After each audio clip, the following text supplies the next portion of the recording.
This edition of Black Journal is dedicated to the Miami Times, a member of the crusading black press, serving Miami, Florida, the 17th largest black community in the United States. Our theme on this series is Black Centennial, but we really don't mean 100 years of living. What we have in mind is the black presence, yesterday and today. And although our theme is historical and contemporary, this edition will emphasize the present-day issues of Afro-Americans. This special edition will feature two contemporary spokespersons, Dr. Cress Welsing, a well-known psychiatrist whose psychiatric theories and views on a number of topical issues have had a significant impact on Afro-Americans. She is the author of the Cress theory of color confrontation. And Melvin Van Peebles, director and producer of various stage plays and movies. He is the author of a newly published book entitled The True American. Our first guest is Dr. Cress Welsing. Joining me in the questioning is Richard Prince from the Washington Post. Mr. Prince has the first question. Yes, Dr. Welsing, it's been about a year ago since you were dismissed from Howard University. And at the time, I recall you charged that your Cress theory, which in brief holds that whites are inferior to blacks because of the lack of melanin, was responsible for that dismissal. And I'm wondering whether you still believe that and what proof you have of that. Well, Dick, I do believe it. I was dismissed from Howard, fired from Howard in June 1975. In November 1974, while still at Howard, I heard a rumor that I was going to be blocked from promotion and tenure because of my views, not because of my academic work. And I went immediately to the Dean of the College of Medicine, Dr. Marion Mann, and I asked him, I said, Dr. Mann, I hear that I am going to be blocked from promotion and tenure because of my views. And Dr. Mann responded, to be frank with you, Dr. Welsing, this paper that you wrote, and I said, the Cress theory of color confrontation, he said yes. He went on to say that it did not make sense for me to say that white people were envious of black people because white people lack skin pigmentation. And we went on from that point. But let me make one correction. My theory does not say that whites are inferior to blacks. I don't say that. I say that whites feel that they are inferior because they cannot produce skin pigmentation and because their status as, I say, a variant of albinism is genetic recessive to blacks, and they can be genetically annihilated by non-white people, that this is what causes that sense of inadequacy, that they have built a total behavioral system that is a compensation. White supremacy is a compensation for a sense of white genetic inadequacy. I see. One other follow-up on that, and that is, what background in genetics do you have to enable you to document that theory?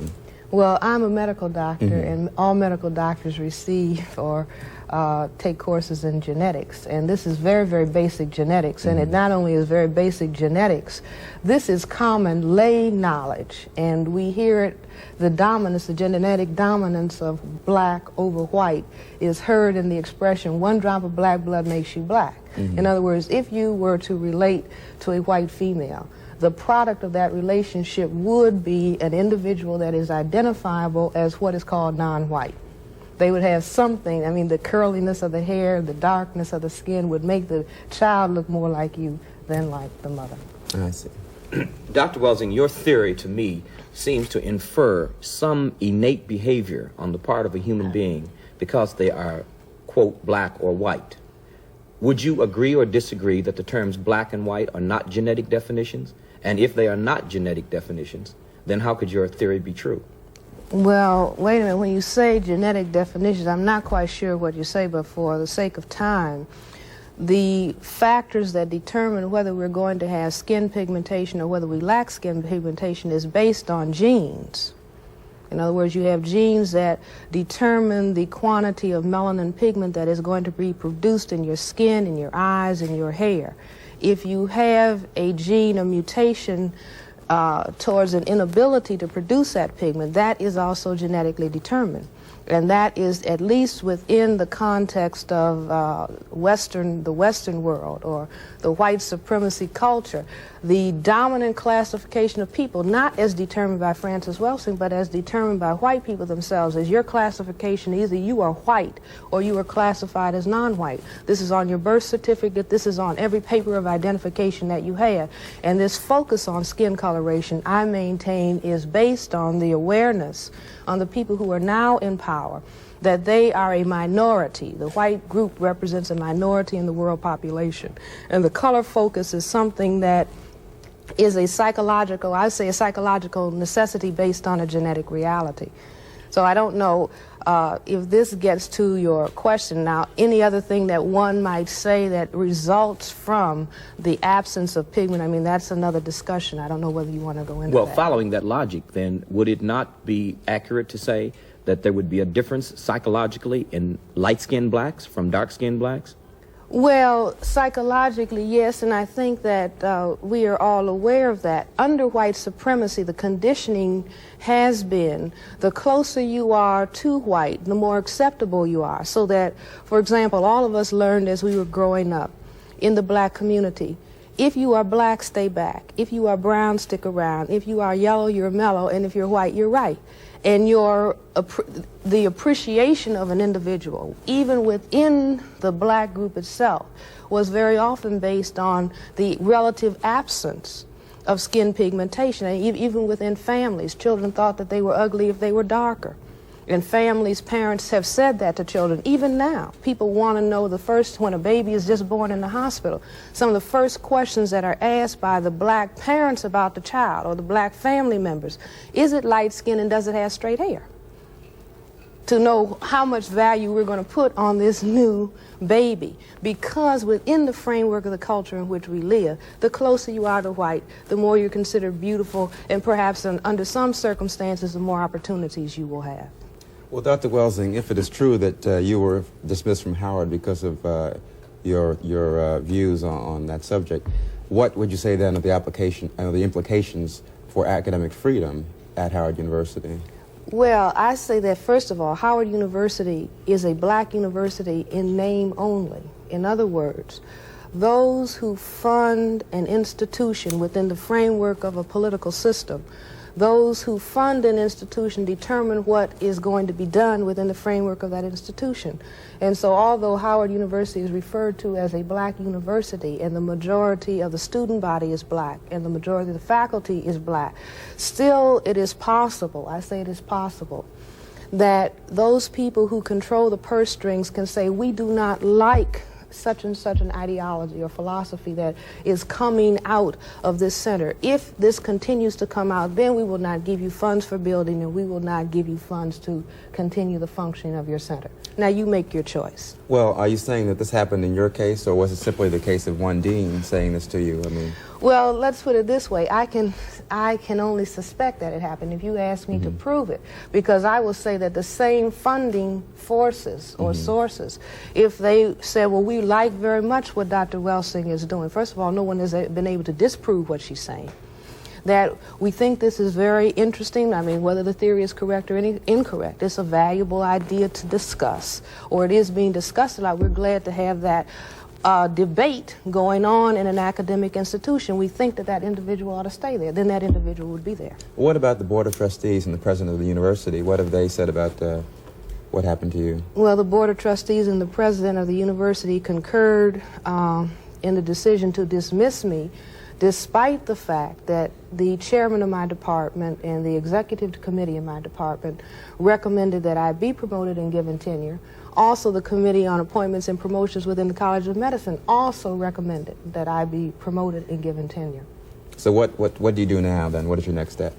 Well, right now we have been involved in several grievance committee hearings, and I have a lawyer, and the university has a lawyer, so I don't know what the outcome of it is going to be. But my charge is that I was removed from the university as a breach of my academic freedom because the discussion centered around the paper that I wrote, and that someone disagreed, namely the dean. I mean, he's the one who made the statement to me that he disagreed with the content of the theory.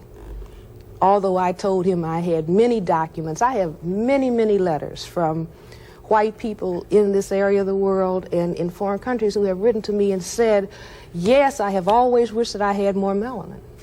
And I said that to the dean. I don't ask black people what white people think about themselves. I ask white people, or they will tell me what they think about themselves. And anybody who watches the phenomena of sun tanning, millions and millions and millions and millions of white people, the minute the sun is out, lying in the sun, taking the chance of getting skin cancer to get dark, cannot tell me that white people are satisfied with the way that they look.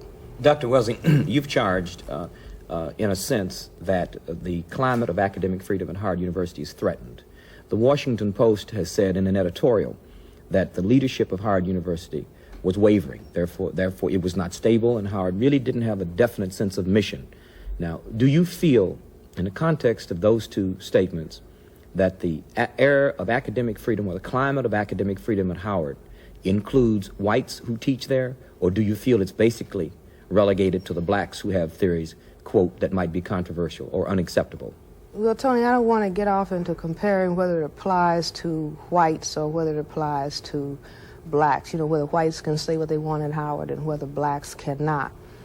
I will simply say, and I don't really, I honestly do not fault the leadership at Howard University within a certain sense. In other words, we are an oppressed people in a power system that I maintain supports white domination. If you are going to work and function within that context, you have to go by the rules that have been set up. Now, this may not have anything to do with truth. It may not have anything to do with justice. It may not have anything to do with reality. But I say that the pressure is there on the leadership in so-called black institutions, we might even say as far as television programs are concerned. If you are going to say the wrong thing that makes the people who control the purse strings unhappy, then chances are that you are not going to have that opportunity very long. If what you are saying is conceived of as a threat to the status quo, or if what is being taught or what is being propagated in some way will change the minds of the listeners so that people begin to behave in a different way because they begin to think of things in a different perspective or from a different angle. Well, my question in asking for a comparison of academic freedom vis-a-vis black professors or white professor referred specifically to a case of a white professor from South Africa named Rubin, who has been dismissed, qualifiedly dismissed or whatever it is from the university, and basically because the students did not believe he had the right to say what he wanted to say at the university, which parallels, if I'm following you correctly, the fact that you are alleging that you have been fired, in fact, because you had the temerity to say, theoretically, what you said. Well, let me just go, I look at that particular case, there's the case of Dr. Rubin, who the students had charged that he was negligent in his duties towards the student body. Now, all these charges have been washed away, but this was essentially, as I understand it, what happened. They alleged that he had done a couple of things that some people had said were racist, and also that he had been negligent in his responsibilities.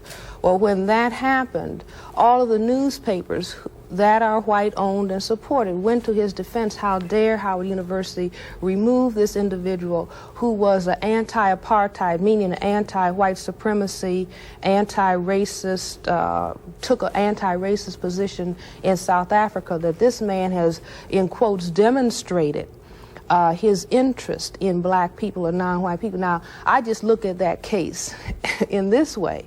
Here is an individual that, as far as the media in the District of Columbia is concerned, they defended this man because he had taken an anti-racist, anti-apartheid position in South Africa. But there's Cress Welsing, who has written a paper and a theory on white supremacy, has to be dismissed from the same institution because I consider myself a counter-racist, a person who is moving against an unjust and negative force of white supremacy. But I have to be dismissed because I wrote a theory that was against white supremacy. But an individual who is classified as white, who took a position so-called an anti-white supremacy position in South Africa, he is defended as being someone who should be at a black institution. Defended at least by the media. Do you see what I'm saying? Because one of the papers in Washington, the Evening Star, in an editorial said, well, Apparently, Howard University has a small group of racists, meaning black people who are supposed to be against white people, you know, faculty and students who are anti-white, and now it's time to weed out all of the other black people who have an anti-white position. Now, this is said in a city in which there are two major white universities who have very, very small black student bodies and very, very small percentages of blacks on their faculty. But there's no examination or no gross criticism of the white dominance and presence at the two white institutions, but let's weed out if there are other black people who in any way can be looked at as being against whites, well then attack that black center. And it's a lot of chaos and confusion, but I think that if it is understood the dominant dynamic in this area of the world, the dominant dynamic that is going on throughout the world is white domination. I don't think that anyone can refute that. The persons who have the power in the world today, all of it is in the hands of people who themselves classify themselves as white as opposed to non-white. That is where the power is. If we understand that, we can understand everything else. We have time for one short question and one short response.